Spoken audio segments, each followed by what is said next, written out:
Good evening and welcome. Tonight we will be going over the history and geography of Battambang in Cambodia. Battambang is one of the more populous cities of Cambodia, and that is because it is located in a very important region culturally. You can see Siem Reap is just over here. Angkor Wat is, of course, right nearby, the most famous site in all of Cambodia. And the Tonle Sap Lake, the largest lake, and again, a huge cultural center in Cambodian history, is actually located partially within the Battambang region. It is also very wet in this region. You can see the Songkher River right here flowing through the city. And because of all the wetness in this region, they grow a lot of rice.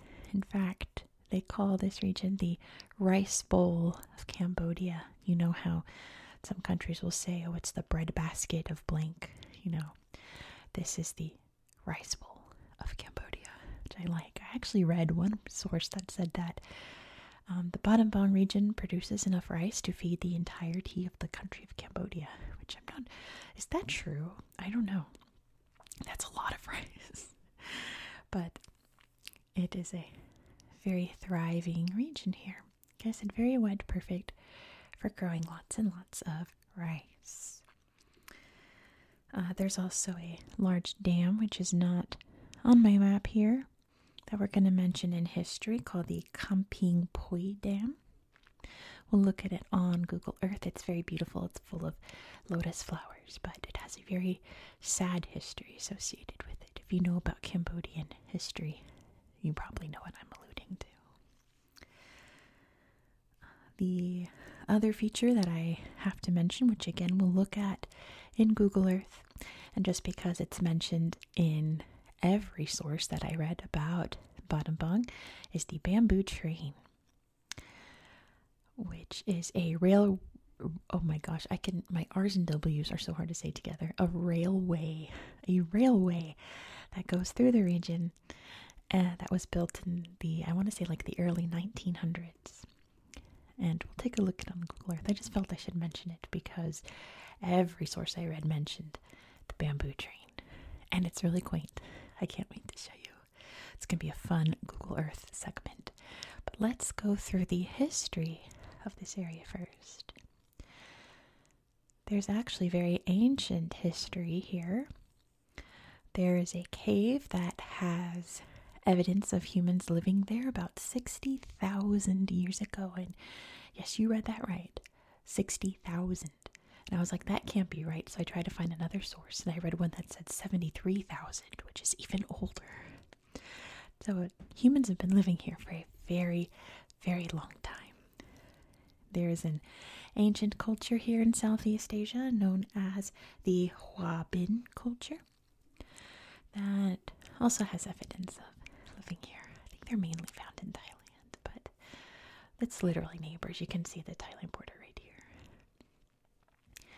Of course, the Khmer Empire was very prevalent here, with their headquarters being over here in Siem Reap. Of course, there was a large presence just nearby in what's now Battambang, and there were many temples built in what's now Battambang.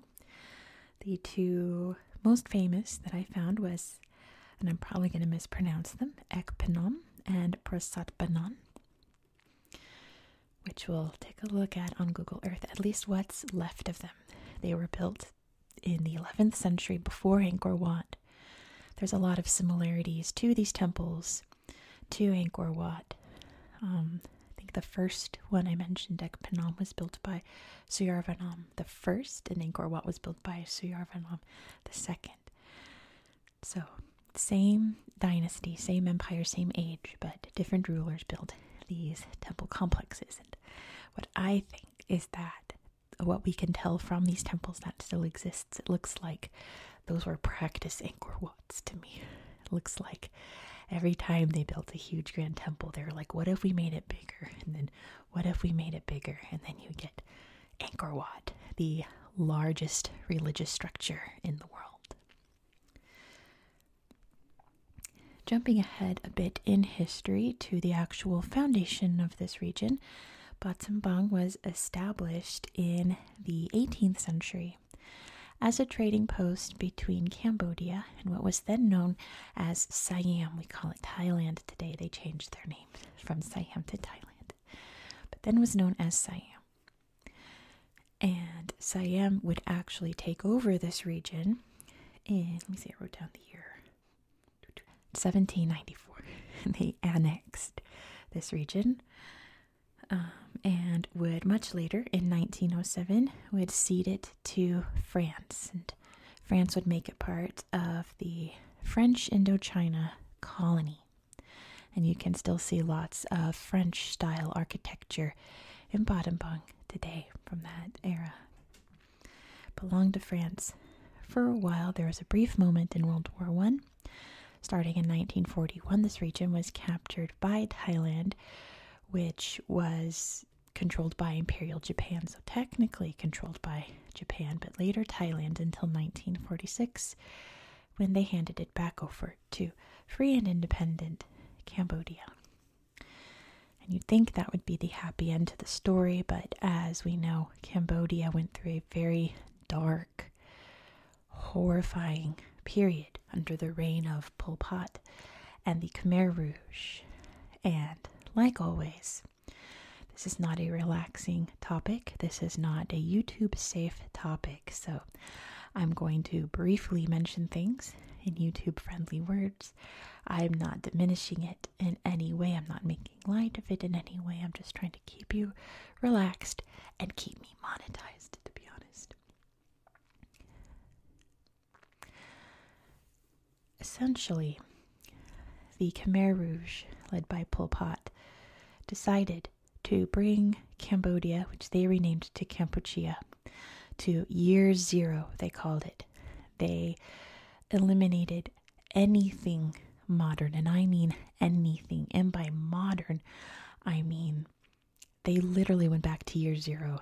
They tried to become 100% agricultural pastoralists. And of course, that's very hard to do in the 1970s. Many, I guess, knowledgeable people like teachers, professors, business people, politicians were rounded up, and you can imagine that their end was very brutal and horrific. And situations like that happened here in Battambang. I mentioned the Camping Pui Dam, which was actually built by the villagers here.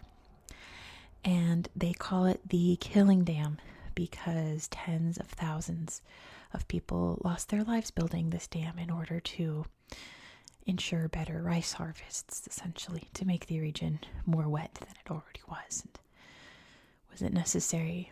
Probably not. It was probably a construction project to keep people busy, And many lost their lives during that time. There are killing fields here in Battambang, as throughout Cambodia. And it was a very dark, sad time in Cambodia. But thankfully that is long over. They made the very foolish mistake of treading over into Vietnam's borders after Vietnam had just won a very vicious war that they were still very angry and fired up about. They went hard on Pol Pot and the Khmer Rouge and just wiped them off the map and occupied the country for, I think, 10 years before they handed it back to a stable democratic government. And that is where we are today. So now Battambang has a happy ending, thankfully. It's very thriving. Like I said, it's one of the more populous cities in Cambodia. Big tourism industry. They're really known for their food. UNESCO has recognized them for their cultural significance through food recently. Mainly like very rural affairs like rice bowls and vegetables, but they all are made very traditionally. So very important to Cambodian culture through its food. And like I said, that's where we are today. So why don't we head over to Google Earth and look at this beautiful region. Here we are in Battambang province in Cambodia. Sorry, I'm distracted. It started pouring right outside. Don't know if you'll be able to hear it though. Let's start by zooming out so you can see exactly where we are in the world. So here is Cambodia, part of Southeast Asia, or what really used to be called Indochina. It's not really called that anymore. But you can see that we're about as southeast in Asia as you can get before you start hitting all the islands down here, Indonesia, Malaysia, the Philippines, so on and so forth. Here's Battambang province. You can see Tonle Sap right there. Over there is Siem Reap. But we're over here today. Let's start by looking at the city, Krung Battambang. Now, what I forgot to mention is why it's called Battambang. And it means something like sticks throw, which there'll be a better picture of the statue over here to explain what that name means. But you can see some of the beautiful wats. There's some nagas there. Some big celestial snakes guarding all the temples. Lots of shopping, beautiful wats here. You can see a bit of that French style. And sweet elephant and the river flowing by. So, it means like the stick, what does it mean? It's like the stick is stuck or something like that. And that's because this prince that you see here was over at Angkor Wat. And the story goes that he took a big stick and he threw it as far as he could. And it landed here in Battambang. And that's how the city got its name. I like that. Let's see what I wanted to show you here. Of course, nothing is loading. Nothing ever works when I need it to. Absolutely nothing. There we go. It's slowly starting to load now. Let's see. If I can find what I wanted to show you, if it will load. Okay, so of course Google Earth decided to stop working. And I've been sitting here for 10 minutes refreshing it, and now it is not working in the only part of town I want to show you, but it will work if I zoom in really close. There we go. So I forgot to tell you during history, you can see here it says royal residence. The pictures are great. That Battambang was very briefly the capital of Cambodia after it was given back to Cambodia after World War II. I forgot to tell you that. I wanted to show you the museum, which I gotta zoom in way close to show you. The National Museum. And we can see some really cool old artifacts in here. Beautiful carvings there in the stone. Love this. Of course, old Hindu artwork. Today, this region is predominantly Theravada Buddhist. You can see a nice reclining Buddha there. My favorite kind of Buddha. It's such a vibe. But the ancient Khmer Empire was predominantly Hindu. And all the old temples that we're going to look at are old Hindu temples that were eventually converted into Buddhist temples. Let's see. Oh, just information. I love these. Look at the Buddhas and the lotuses. That's really charming. I like that display. Oh, and a depiction of early man making some beautiful cave art there. Very nice. Also, just real quick, there's a lot of things to see here in this town, but I found this really cool park over here. The Dragon Peace Park. And of course, this dragon is a Naga. You can see there. very celestial protector, Naga. Let's see, it says here the Naga for peace and development. I like that. Neat little park there. But like I said, there's lots more to see in Battambang. I'd encourage you to explore it on your own. We are going to head next, if it'll load, hopefully it will, to, I believe it's this temple? No, but let's look at it anyway. Why not?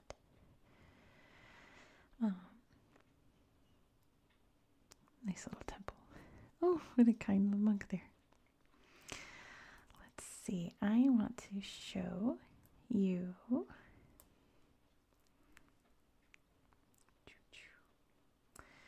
We'll look at Ekpanam next, but we need to look at. Goodness, now of course I can't find it. Maybe we will look at Ekpanam first. Why not? You can see all the Ekpanam things there. Ekpanam Pagoda. So here's the beautiful, I guess, pagoda. And here's the ancient site. Oops. There we go. Let's take a look. 11th century temple. And as you can see, it is very worse for wear. There's the temple there. Big, beautiful Buddha. It's all very dilapidated, like quite a few ancient sites in Cambodia. And maybe they'll be repaired someday. But it's still very beautiful, isn't it? Little lake there. This is what the inside of the current temple looks like. Isn't that gorgeous? There isn't a corner that isn't decorated beautifully. It's all gorgeous. Yeah, very fallen apart. Oh, there's a little jet jaguar there. Looks exactly like my cat. All right. Let's check out. Maybe it'll pop up now. It wasn't this one. No, that one keeps popping up. That's not the one I want to show you. But let's take a look at it since Google Earth really wants us to look at it, apparently. It's very beautiful. Wow. I love the topiary. Oh, how fun. That's a nice temple. Oh my goodness. What in the world? Okay.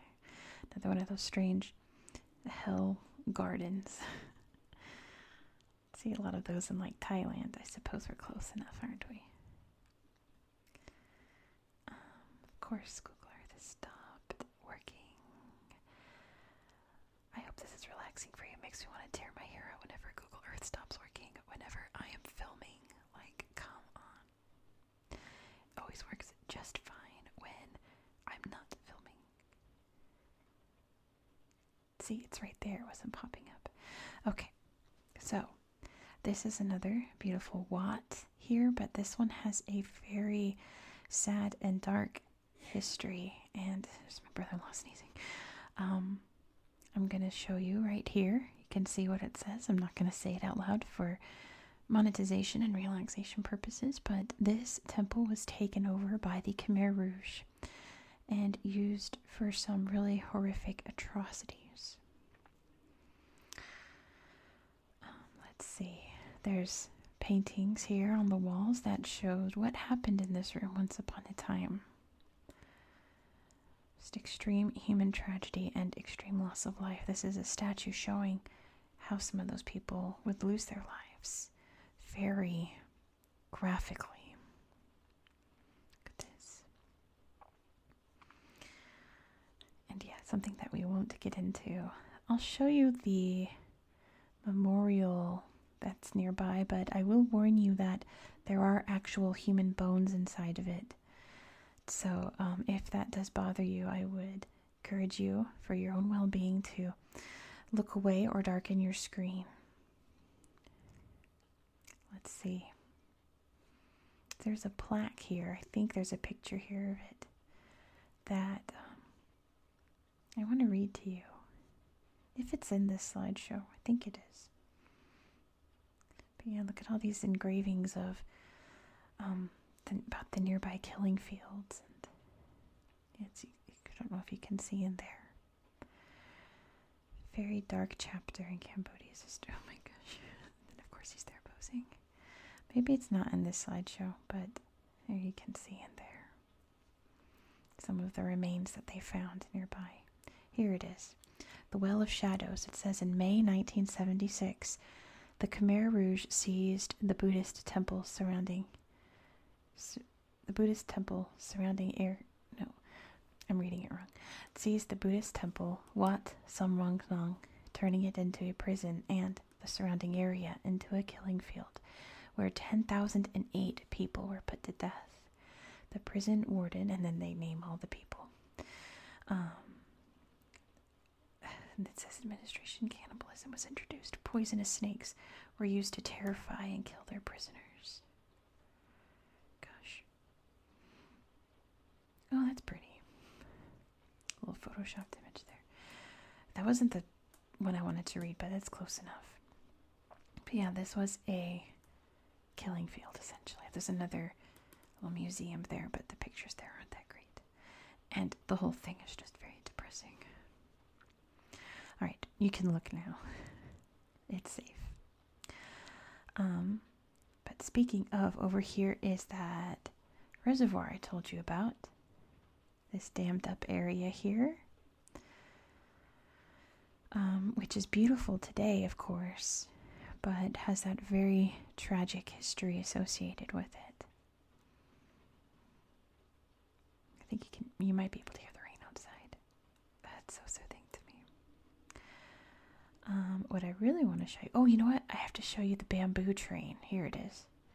I gotta show you the bamboo train because all these sources wouldn't stop talking about it. So in the early 1900s, this was how people would get around the region on these little carts here hooked up to the rail tracks. And they would zoom across these rails. Look at them go. So today it's just a big tourist thing, but I would want to do this. I would want to ride the whole train and just watch the scenery go by and feel the wind in my hair. Visit all the little shops along this rail line and go over all the bridges. Yeah, I'd be like this guy. I'd be very happy. And they can take them off the rails if there's someone approaching from this way and this way. The lighter load can unpack, take the wheels off, and let the heavier one go by. And just zoom along. How perfect is that? That looks like so much fun. The original track has been moved, but I can see it going through the landscape here, can't you? How cool is that? It goes all through the region. It takes you to all kinds of places. What I really want to show you is over here, and there'll be one more Khmer Rouge site. You can see here it says the Killing Cave, which was another site that was used to torture and kill people, but also the Khmer Rouge were holed up in here during a battle, and they were all killed in here as well. It was a sacred Buddhist cave then. It is now once again a sacred Buddhist cave. I'm only going to show you a couple pictures, not another weird hill thing, because I think there's a picture of a bunch of bones in this slideshow, so I'm going to cap it there. But this cave is famous for something else, in that it is home to about 7 million bats. And every evening they swarm out of the cave and creates a beautiful spectacle. Let me see, I think there is over here, if I zoom in. Come on. There we go. Where you can sit and pull up a chair, like these people here, and at dusk watch all the bats fly out and get a free, beautiful show from Mother Nature. There's a big, beautiful Buddha carved there into the rock. See, look at him go. That would be a magnificent sight, wouldn't it? This family thinks so too. All right. I think those are all the things that I wanted to show you. I suppose we'll end it off in, let's see, there it is, Banan, where we can find another ancient Khmer Empire temple. Banan Pagoda. There's Banan Temple up there too. But we're going to end it here. So thank you so much for watching. How gorgeous is that? Here it is. If you enjoyed this style of content, please consider subscribing. We're going to stick to Southeast Asia and head over to East Timor next, otherwise known as Timor-Leste, which is a very little known country. It's a pretty recent country. Look at that long nog. Holy moly. Oh wow, that's gorgeous. But yeah, if you want to learn more about East Timor, very lesser known country, be sure to subscribe so you won't miss out. Be sure to subscribe so you won't miss out. Let me see if this slideshow is the one that I looked at before. Oh yeah, this is the one. I can see it's like pre-Angkor Wat, but in much sadder shape. I hope that you found this video to be relaxing and educational, and I hope that you have a good night. What in the world is that? What is that? What is